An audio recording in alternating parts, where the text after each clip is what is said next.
Hi, and welcome to the first episode of Flowers and Faith. So, I am combining my love of flowers with my spiritual journey with the Lord. Just the process I'm going through, increasing my faith, reading the Word more, and God gave me this series of Flowers and Faith. So, throughout this series, I don't know how many episodes it's going to be, but we are going to discuss faith, what it is, how we can increase it, how much we need to have, different examples of faith throughout the Bible, and things of that nature. So, welcome, welcome. Hopefully, you came for the flowers, but hopefully, you stayed to hear a quick word from the Lord. In the dictionary, faith is defined as a firm belief in something for which there is no proof, or complete trust or confidence in someone or something. In the Bible, faith is defined it as the substance of things hoped for, the evidence of things not seen. And that is in Hebrews 11:1 from the King James Version. Now, to break that down further, substance was the term that was used in the King James Version, but in other translations of Hebrews 11:1, terms such as assurance or confidence were used. So as we go back to substance, substance is often translated from the Greek word hypostasis, hopefully I'm saying that correctly, which literally means foundation or that which stands under. So substance generally refers to the underlying reality or essence of something.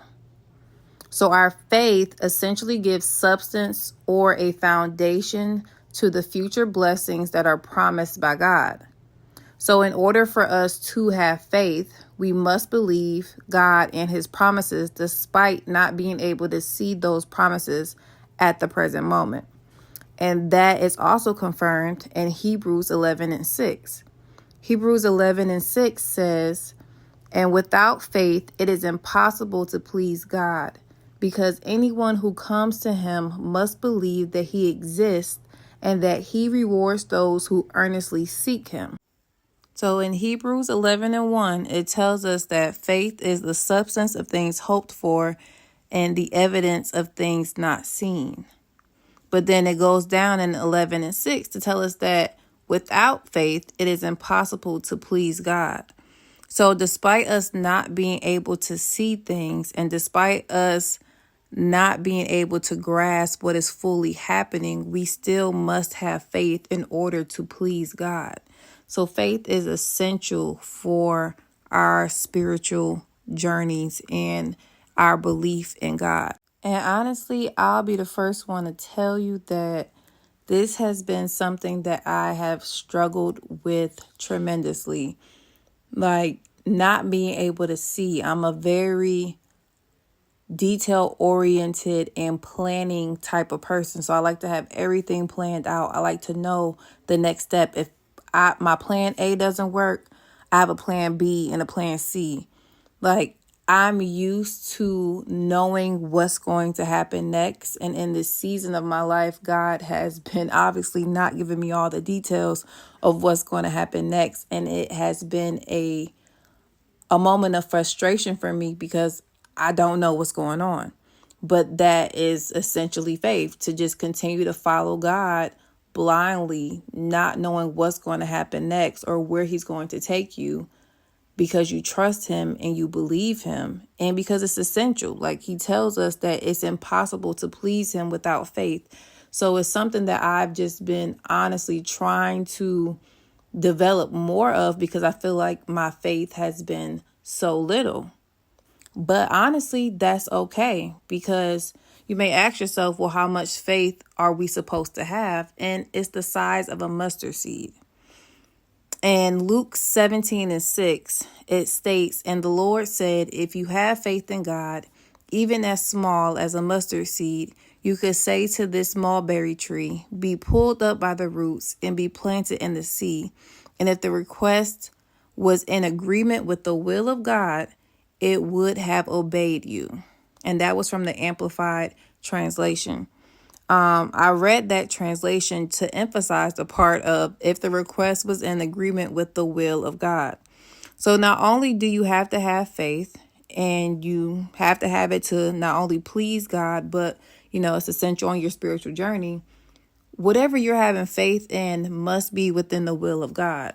Sometimes we get frustrated on our spiritual journeys and in life because we're trying to figure out, well, God, I prayed for this and I believed it and I've been earnestly seeking you, but you didn't do it. Probably because he wasn't going to, because it wasn't within his will. So not only should you be having faith as small as a mustard seed, so even if you only got a little bit, that's fine. That's all God is requiring you to have. But you must also be seeking him to see what is his will for your life. So many times the enemy comes in and tricks us by allowing us to get frustrated and get overwhelmed by different things, by the no's or by the closed doors or by these different situations, because we're looking at it as God forsaking us, God giving up on us, God not doing what he said he was going to do. But that's not the case. Sometimes those things are just not within his will, or it's just not within his will right now. A delay is not denial, and God's timing is not our timing. I truly believe the moment I started to get an increase in my faith was the moment I surrendered my control, my need for control to God. The moment I say, you know what, I don't need to know what's going on. I don't know what's going to happen next. I don't need to have a plan A. I don't have that second job. I don't have, this planned out, but I'm going to just go with it anyway. For instance, when I went to go take the bar exam, I didn't have money for food and everything, just had money for the essentials. Like I didn't have money for all the things that I wanted to get situated. But while I was there, I ended up getting paid early and had the money, right? But I got on the plane anyway. I went and took the exam anyway, not knowing what was going to happen, just having faith that God was going to do what he said he was going to do. He was going to be a man of his word. He was going to continue to be faithful. And I passed the bar exam. So as we continue on this journey, I just want to encourage someone to keep going, to keep pushing forward, and that God is going to be with you.